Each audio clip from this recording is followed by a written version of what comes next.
Clipper type का चीज़ लगा के वो भी ठीक कर दिया, बिना लाठी छड़ी के चलता है। तो मेहनत को क्या नहीं कर देता है, प्रतिभाएं कहाँ नहीं है, हमारे आसपास बैठे लोगों में कितनी प्रतिभा है, कौन उसको समझता है, यही बड़ी बात है। अब तक 420 बच्चे यहाँ क्वालिफाई किए हमारे पास आके। इस तरह की कहानियाँ, लोग पूछते हैं कि भाई तुमने ऐसी क्यों शुरुआत की, क्या तुम्हारे दिमाग में आया कि इस तरह का कार्यक्रम को तुमने शुरू किया। हमारा भी जन्म बहुत गरीब परिवार में हुआ था। मेरे पिताजी बैग उतारते थे और बैग चढ़ाते थे रेलवे मेल सर्विस में। चलती हुई ट्रेन में पटना से कलकत्ता, कलकत्ता से पटना आते थे और चिट्ठी छांटते हुए उतारते हुए थे, वही उनका ड्यूटी थी, वही उनका काम था। पैसे आमदनी कम थे, लेकिन पिताजी ख्वाहिश रखते थे कि मेरा बेटा पढ़े, क्योंकि वो भी जानते थे क्या है पावर ऑफ एजुकेशन। पढ़ाते थे गवर्नमेंट स्कूल में ही, गवर्नमेंट स्कूल में ही मैं जाता था पढ़ने, लेकिन पिताजी हमेशा बायोग्राफी ला के देते थे। जो भी यहाँ माता पिता बन चुके हैं, उस लेवल पर हैं, छोटे बच्चों को हमेशा बायोग्राफी अच्छे लोगों का पढ़ने के लिए दीजिए। हमारे जीवन में अगर सबसे ज़्यादा क्रांतिकारी परिवर्तन आया वहीं से। पिताजी हमेशा स्वामी विवेकानंद की कभी किताब देते थे पढ़ने के लिए। ज़्यादातर किताब बड़े बड़े साइंटिस्ट का, मैथमेटिशियन का देने लगे।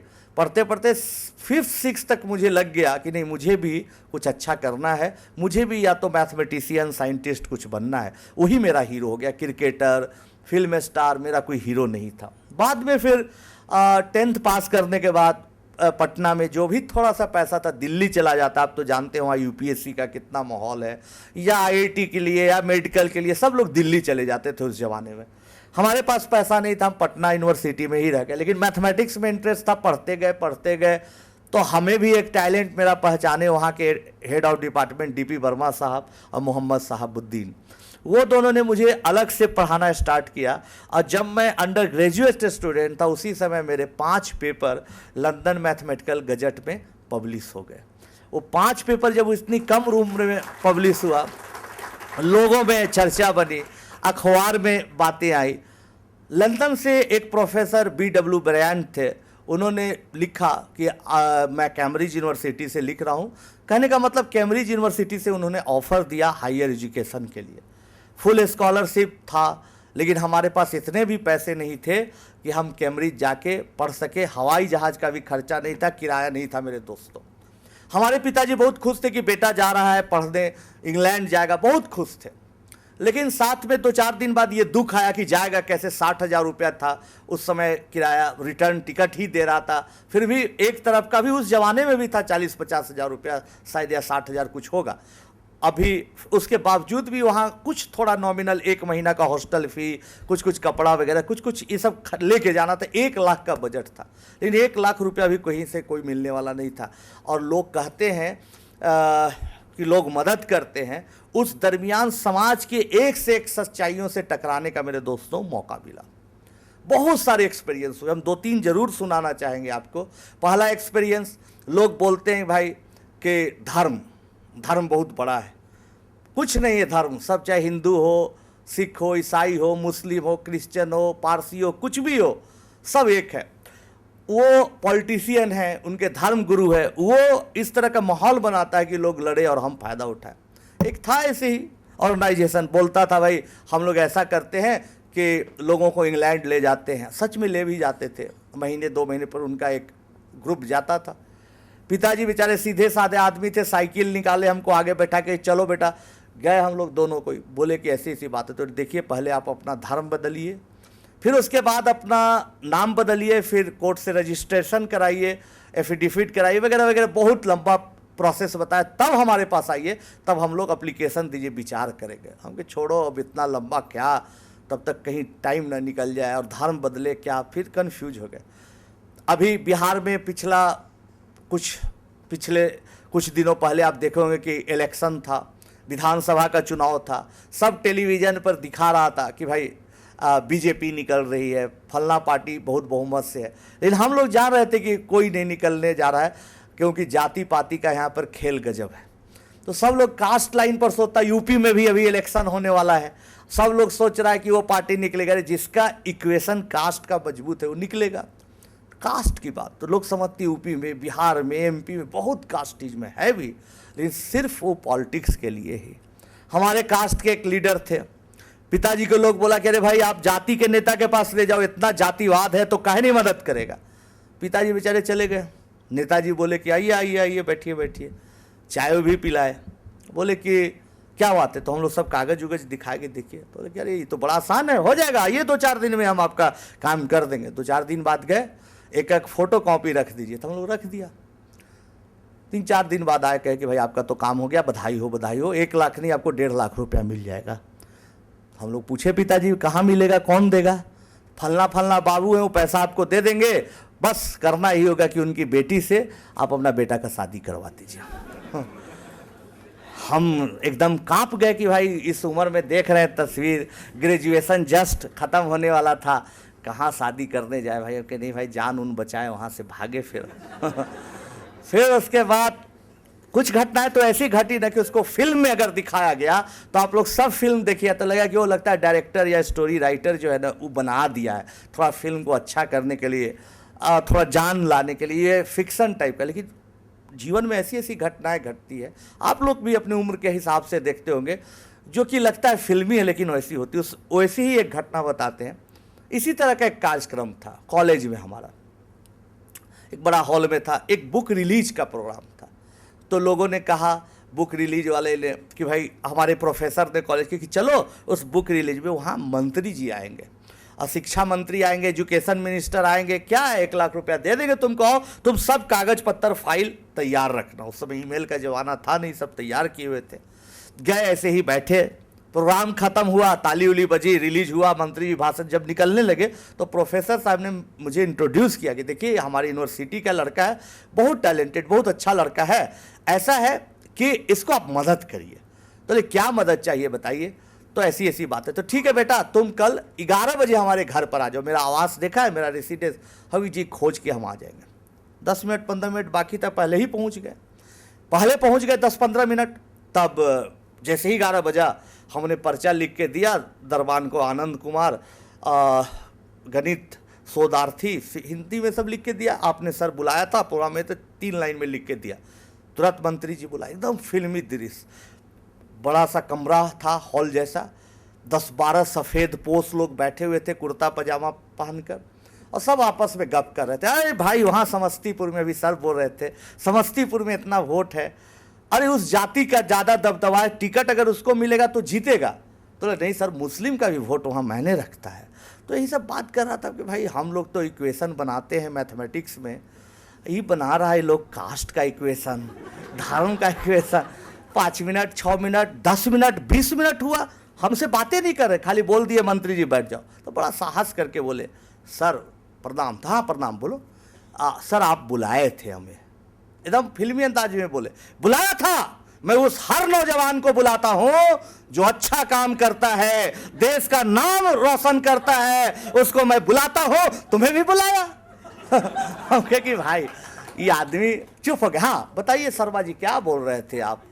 फिर अपना बातचीत करने लगे कि भाई ये तो गजब आदमी है भाई, हमारे मुद्दे पर आ ही नहीं रहा। फिर 10 मिनट 20 मिनट के बाद फिर साहस करके बोले कि अच्छा लगता है भूल गए होंगे, उनको याद दिलाने। सर आप पैसे के लिए बुलाए थे, बताने के लिए बुलाया था, पैसे के चक्कर में मत पड़ना। मैं अपनी इस उम्र में देखा, पैसे के चक्कर में अच्छे अच्छे लोग बर्बाद हो जाते हैं, पैसा मार्ग से भटका देता है। पैसे के चक्कर में नहीं पड़ना, मेहनत पर विश्वास करना, कर्मयोगी बनना, यही समझाने के लिए बुलाया था। कि भाई ये तो बड़ा गजब आदमी है भाई। फिर वही बातचीत, अंतिम हम ट्राई लिए, और यंग काफ़ी उस समय था, उम्र कम, देखे कि अच्छा इनको हाँ या ना कहवा ही देंगे।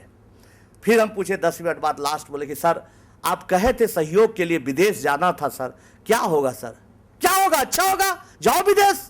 कहाँ जाना है? हम कि सर जाना है इंग्लैंड। इंग्लैंड जाओ, अमेरिका जाओ, जापान जाओ, जहाँ जाना है जाओ, पूरा रिसर्च करो, अच्छा अच्छा काम करो, नाम कमाओ, लेकिन फिर इसी मिट्टी के लिए, देश की मिट्टी के लिए वापस आओ, जहां गौतम बुद्ध को ज्ञान प्राप्त हुआ है, जहां महावीर की कर्मी होगी भूमि है, कर्म भूमि है, वहां आना है तुमको लौट के।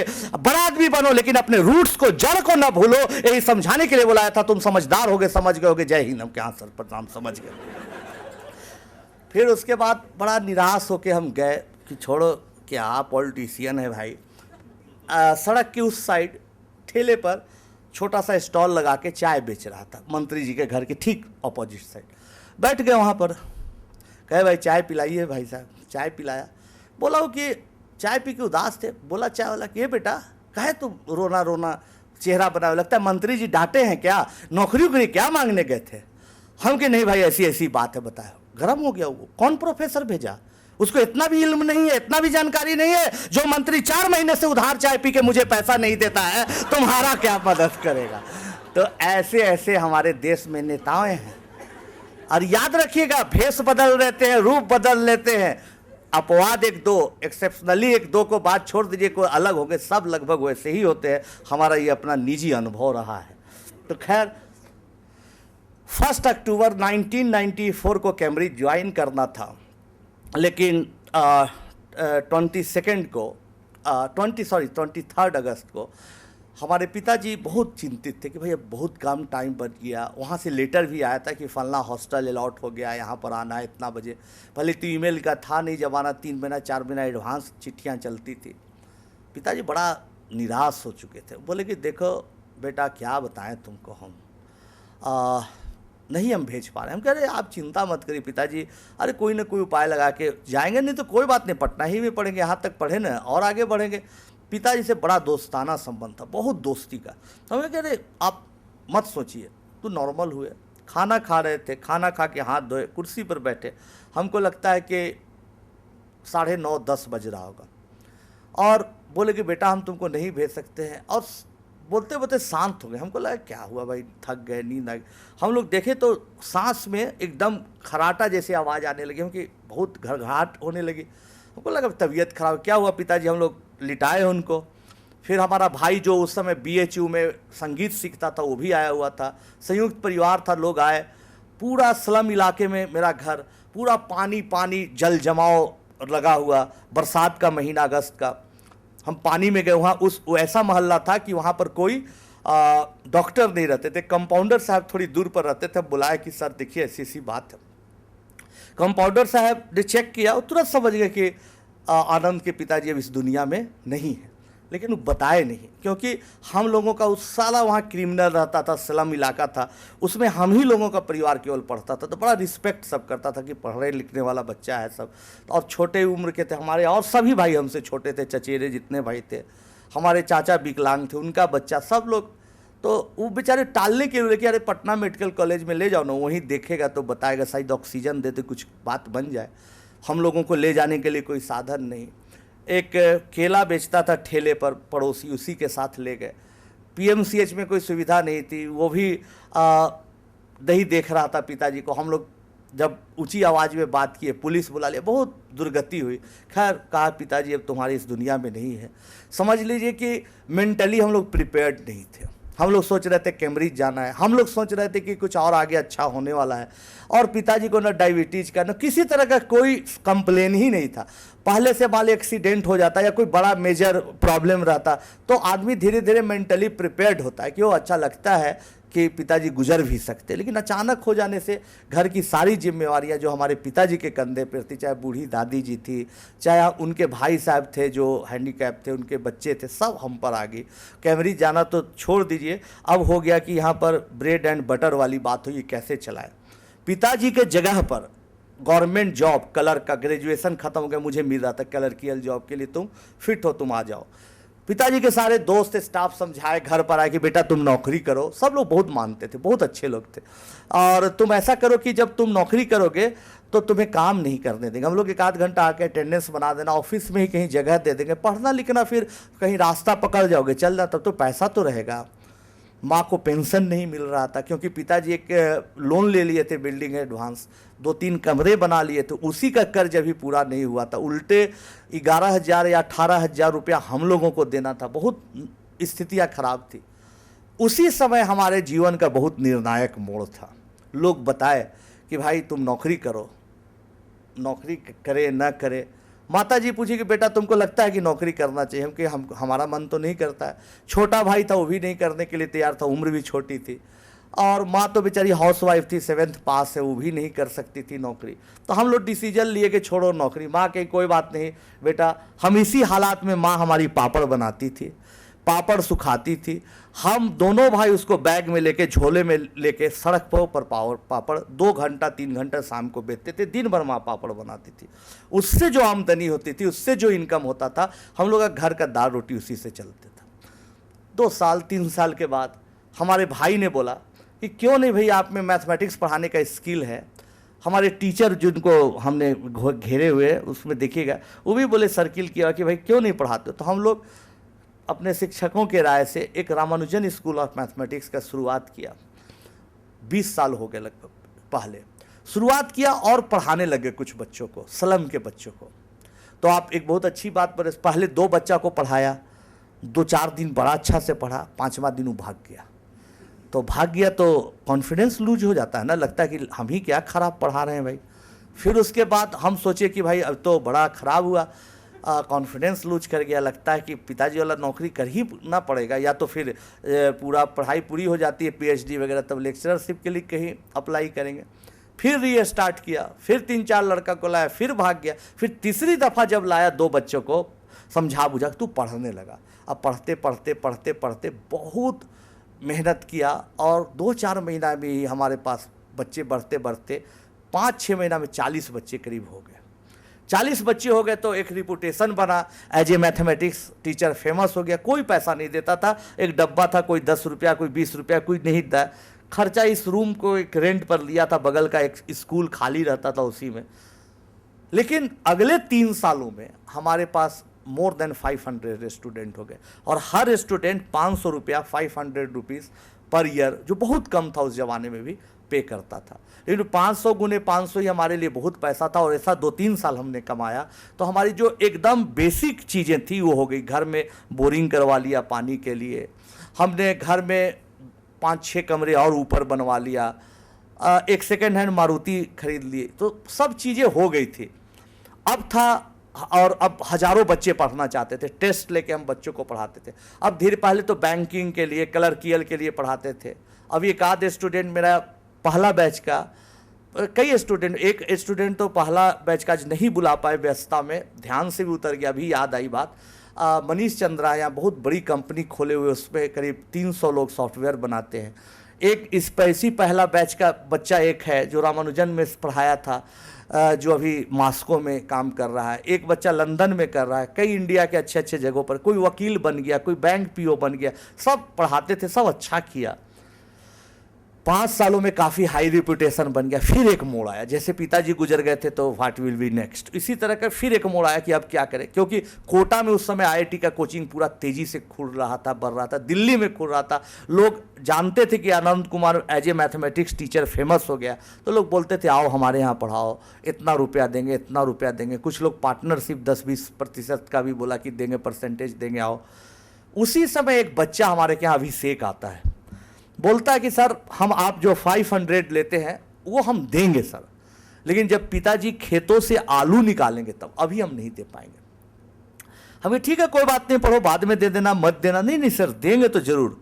हम क्या ऐसी पूछते, पटना में रहते कहाँ से हो भाई, तुम गांव बता रहे हो, नालंदा डिस्ट्रिक्ट, तो रहते खाते कैसे हो? तो एक वकील साहब हैं, उन्हीं के सीढ़ियों के नीचे रहते हैं, दरबानी का काम करते हैं। हालांकि हम हाउस गार्ड नहीं हैं और न वहाँ कोई आता है, दिन में एक आध आदमी आता है, पढ़ते हैं सर, बहुत अच्छा है वहाँ, खाना भी दे देते हैं। उनका अच्छा ठीक है, अपना एड्रेस लिखो। हम और मेरा भाई प्रणव दोनों गए, देखे, 2 दिन बाद देखे, सच में पसीने से लथपथ था और लिख रहा था, मैथमेटिक्स का सवाल बना था।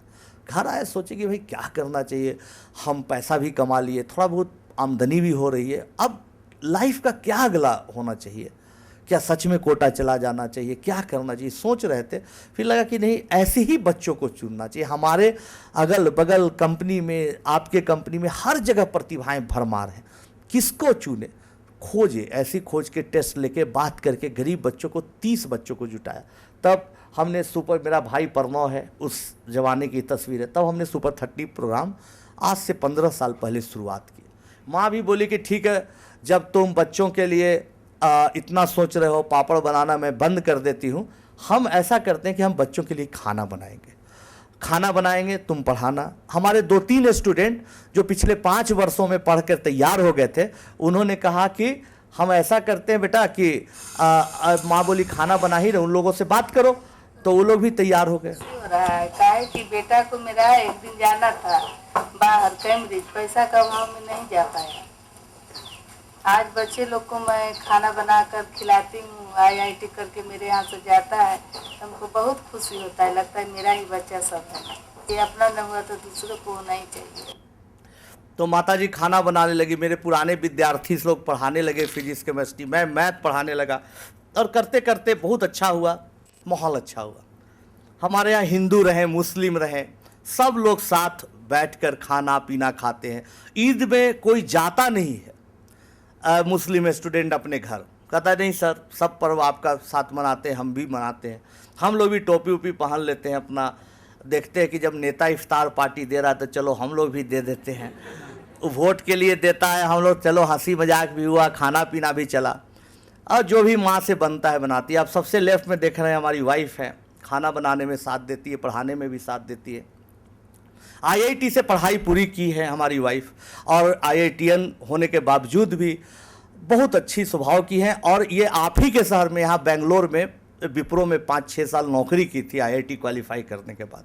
और नौकरी करने के बाद जब शादी हुई तो एक बच्चा हुआ, तब भी कुछ दिन यहाँ रही। लेकिन आते जाते 5-6 सालों में इन्होंने देखा कि भाई सच में कुछ अच्छा काम हो रहा है, इसको एक्सपैंड किया जाए, इसको बड़ा कैसे किया जाए।